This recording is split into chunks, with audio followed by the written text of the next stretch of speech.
안녕하세요, 연입니다. 오늘은 저희 네이버 카페 호호포노포노 라이프에 올라온 질문에 대해서 답변을 드리도록 하겠습니다. 운이를 어디까지 믿어야 할까요? 라는 제목으로 올려주신 글입니다. 팔이 아파서 정화 후 병원에 갈까 물어서 안 가도 된댔는데 운이 비가 그랬다는 거죠. 정화 후 며칠 뒤에 다시 아프기 시작했는데 정화가 덜 돼서 아픈 걸까요? 운이 말을 어디까지 믿고 정화해야 하는 걸까요? 라고 질문해 주셨어요. 굉장히 짧은 질문이지만 여러 가지 말씀드릴 것들이 있고 또 이런 상황을 다른 분들도 충분히 경험하실 수 있으실 것 같아서 제가 답변을 드리도록 하겠습니다. 자, 일단 이분이 병원에 갈지 안 갈지를 정화를 하고 결정하셨어요. 굉장히 잘 하신 거죠. 저는 모든 결정에 앞서서 정화를 하고 운이 PD한테 물어보는 것을 권해드립니다. 그랬는데 운이 PD가 안 가도 돼 이렇게 했다는 거예요. 근데 왜 다시 아프냐 이거죠. 이분은 네가 안 가도 된다고 했으면 안 아파야 되는 거 아니야? 이런 생각이신 것 같아요. 근데 왜 다시 아파? 운이 PD가 거짓말한 건가? 운이 PD가 잘 못 알고 있는 건가? 혹은 내 정화가 잘 안 된 건가? 여러 가지 의문이 드실 수 있으셨을 것 같아요. 자, 일단은 여러 가지 상황이 있을 수 있습니다만 진실은 제가 알 수 있는 것은 아니고 어디까지나 추측해보는 이야기입니다. 진짜 의미나 의도는 신성만이 알고 있겠죠. 일단은 첫 번째 경우에는 그런 거예요. 내가 정화를 했지만 충분히 정화가 되지 않았기 때문에 다시 팔이 아픈 경험을 경험할 수 있는 겁니다.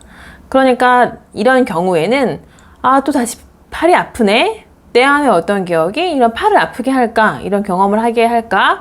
묻고 또 다시 정화하는 것을 추천드리겠죠. 그리고 또 어떤 경우가 있을 수 있냐면 처음에 내가 팔이 아파서 정화를 했어요. 그 한 정화도 물론 효과가 있겠죠. 하지만 그때 팔을 아프게 했던 기억과 지금 팔을 아프게 한 기억이 반드시 같다고 볼 수는 없습니다.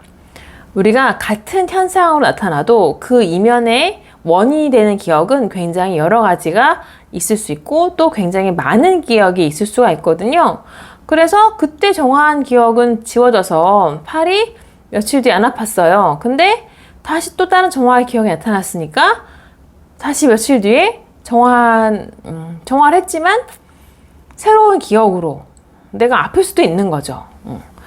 그러니까 또 다시 정화하면 됩니다. 이분은 이렇게 생각하시는 것 같아요. 내가 한번 정화를 했으면 그 정화가 효과가 있다면 이제 안 아파야 되는 거 아닌가?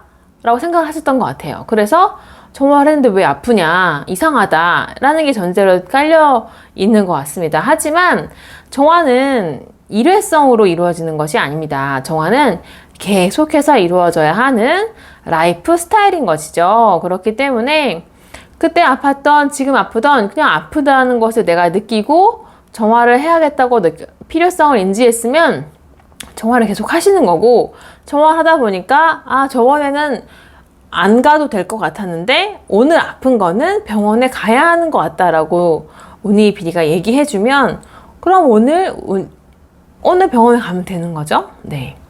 이게 반드시 하나의 그 운이 PD의 답이 굉장히 고정적이고 늘 답이 같아야지만 되는 것은 아니거든요. 운이 PD 입장에서는 그때 상황과 지금의 상황이 전혀 다른 것일 수도 있습니다. 운이 PD를 믿고 안 믿고의 문제가 전혀 아닌 거죠. 운이 PD 말을 어디까지 믿고 정화해야 하는 건가? 이 말이 굉장히 운이 PD한테는 슬플 것 같아요. 나를 믿어? 이걸로 나를 안 믿고 정화를 안 할 거야? 이렇게 생각하면 운이 PD 입장에서 되게 또 힘 빠질 수 있지 않을까. 저는 좀 그런 면에서 마음이 좀 아팠어요. 이 질문을 듣고. 네. 이 경우는 운이 PD를 믿느냐 안 믿느냐의 문제가 아니라 내가 정화를 계속 했느냐 안 했느냐의 문제로 봐야 할 것 같아요. 그래서 운이 PD가 얘기해 주는 것은 언제나 운이 PD 입장에서 최선의 이야기를 해주고 있을 거예요. 저라면 그것이 어떤 말이든 믿을 것입니다. 그리고 그것이 내가 운이 PD 말을 듣고 따라 했을 때 결과가 내 마음에 좋고 안 좋고 그것은 내 판단이지 이게 옳고 그름의 문제가 아니잖아요. 그 내 판단조차도 기억에서 기인한 것이기 때문에 그 판단을 또 정화해야 하기 때문에 그런 일을 경험하는 거라고 봐야 하거든요. 그러니까 너무 이런 일로 의기소침해 하시기보다는 내가 다시 정화할 기억이 있구나. 정화하시고 이번에는 정화했는데 병원에 가야 할 것 같다라는 걸 느끼셨다면 병원에 가시면 됩니다. 네. 융통성 있게 우리가 상황을 살펴보는 것이 중요합니다. 오늘은 운이피리를 어디까지 믿어야 할까요? 라는 질문에 대해서 답변해 드리는 시간이었습니다. 운이피리는 굉장히 우환에만을 바라보고 있는 아이와 같아요. 그래서 처음에는 어떤 관리와 가이드 이런 것들이 필요하고 또 꾸준한 사랑과 인내로 운이피리와의 신뢰를 회복하는 것이 중요합니다. 이 신뢰를 회복하지 못한다면 그 다음에 내가 아무리 정화를 한다고 해도 그 정화의 효과가 제대로 나타난다고 할 수 없어요. 왜냐하면 정화는 운이피리의 협조 아래에서 가능한 일이기 때문에 그렇습니다. 우한에 혼자 네 마디 말 외워도 정화가 안 될 수 있어요. 자, 오늘 영상은 여기까지고요. 매주 수요일 2시에 라이브 하고 있습니다. 다른 시간대였으면 좋겠다는 의견도 받고 있고 혹은 라이브에서 다뤘으면 좋겠다라고 하는 질문도 받고 있습니다. 댓글 주시면 제가 답변해 드리고 영상 찍어 드릴 거고요. 그리고 지금 5월이 되면서 제가 또 새롭게 리셋 상담과 관련한 이벤트를 준비했습니다. 첫 번째 이벤트는 리셋 10을 리셋 14로 연장해 드리는 이벤트. 그 두 번째 이벤트는 굉장히 파격적인데요. 리셋 100일을 리셋 150일로 정말 어마어마하지 않나요? 이런 조건을 내다니. 사실 이건 제가 판단해서 이렇게 하면 인원이 많아질 것이다. 이렇게 하면 사람들이 좋아할 거다. 이렇게 우한의 판단에 의해서 하는 이벤트들이 아니라 운이피리가 하라고 하면 저는 아무 생각 없이 그냥 하는 거거든요.